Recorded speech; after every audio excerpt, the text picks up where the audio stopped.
So colour analysis is everywhere right now, from TikTok trends to magazine articles. The world is going once again crazy for colour analysis, and more of us are looking for how we can get a little bit of that magic at home.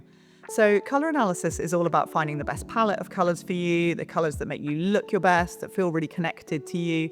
And some people will say you can absolutely do it yourself, do it at home, and other people will say completely impossible, you have to go and get a colour analysis in person with a professional putting drapes over you.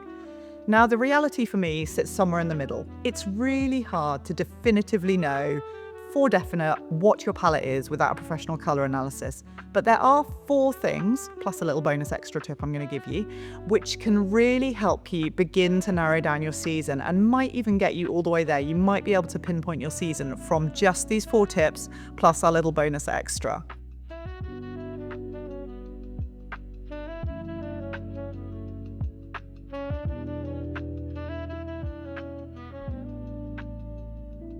Okay, step 1 is to identify your undertones. Now, this might be really simple. There are a few different ways you can identify if you've got a warm or a cool undertone. One of the best ways to start is by actually looking at the veins on your inside of your wrist. Do they have a really blue tone, in which case you have a cool undertone, or do your veins look really green? In which case you have a warm undertone, because that yellowness in your skin is adding the greenness to your veins. So blue veins, cool undertone, green veins, yellow undertone. You might also know from the kind of makeup colours you wear. So when you wear a lipstick, for instance, which has lots of blue in it, so like a dark burgundy-ish red, if you really look amazing in that, that might mean you have a cool undertone. If you feel like you look really pale and washed out in that and you're much better in like an orangey, tomatoey red, that means you've got a warm undertone. So undertone is the first thing we want to think about. Second tip is to identify your best jewellery colour. Now, really easy way to do this is literally get some gold jewellery, some silver jewellery, or gold or silver fabric can also work really well. It really helps if it's metallic and kind of shiny because it reflects that light up onto your face. If you come to life and look amazing and clear and vibrant in the silver jewellery, it means you've got a cool undertone. If you look amazing and vibrant and clear and come to life in the silver jewellery, it means you've got a cool skin tone. You've got that cool tone to you. If you need the warmth and that kind of golden glow that you get from golden jewellery and that makes you feel fresh and vibrant and healthy, that means you've got a warm skin tone.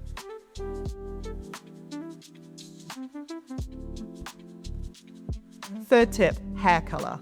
So look at your natural hair colour and if you've dye your hair, then what does your regrowth look like? If you're going grey, either think about your hair how it used to be or what tint does that grey tone have. But look at your natural hair colour. If it has yellowy golden tones to it, so that can be everything from like a warm golden blonde through to a strawberry blonde, through to, if your hair is darker, having maybe red tints through it. If you've got kind of brown hair, it might have a bit of an auburney tint. Those all indicate that you've got a warm tone. So you suit warm seasonal palettes. If your hair has kind of ashy tones, so let's say you're blonde, you might find that if you put yellow dye through it or you go too golden with your hair colour, that it really doesn't suit you. Your natural hair colour is much blonder, much more ashy in tone. That means you've got a cool hair colour. And again, this applies all the way through to dark brown hair and to grey hair. Cool tones naturally have that ashy, silvery tone. They don't tend to have golden and red tones through the hair. It always has that kind of ash brown tint to it. And if you dye your hair, you'll always know that you need to go for ash colours. Otherwise, you'll find you look a bit jaundiced, a bit sallow. Okay, fourth tip is where we start to narrow it down into seasons. So far we've talked very much about warm and cool tones. So the 2 warm seasons, spring and autumn, versus the 2 cool seasons, summer and winter. Now we're going to start to narrow it down into palettes. And the way we're going to do that is by looking at the clothes that you already wear and love. So the best thing you can do here is either go onto Pinterest, you can search on the Kettlewell website and filter the clothes by season. So search for your colour palette. So on the Kettlewell website, you can actually shop by seasonal palette, which brings you up a whole page of of a seasonal palette. You could look on Pinterest and actually search for autumn color palette or spring color palette. And what I want you to do is to look up those images and to look at your own wardrobe and look at the clothes that you already choose. Now, try to ignore the swathes of the fail-safe neutrals that you have in your wardrobe. Loads of us have black, navy, white, grey in our wardrobe. Ignore those. When you buy a statement color or a special occasion dress or that holiday outfit, what's your go-to colors? Which palette do they sit in? Which outfits do you always feel amazing in? Do you always get compliments in? It can be really helpful to start to look at which of the 4 palettes those fall into, because actually, believe it or not, we have a really strong sense of the color palette that belongs to us, and subconsciously, you probably already really know your palette and it probably already sits in your wardrobe.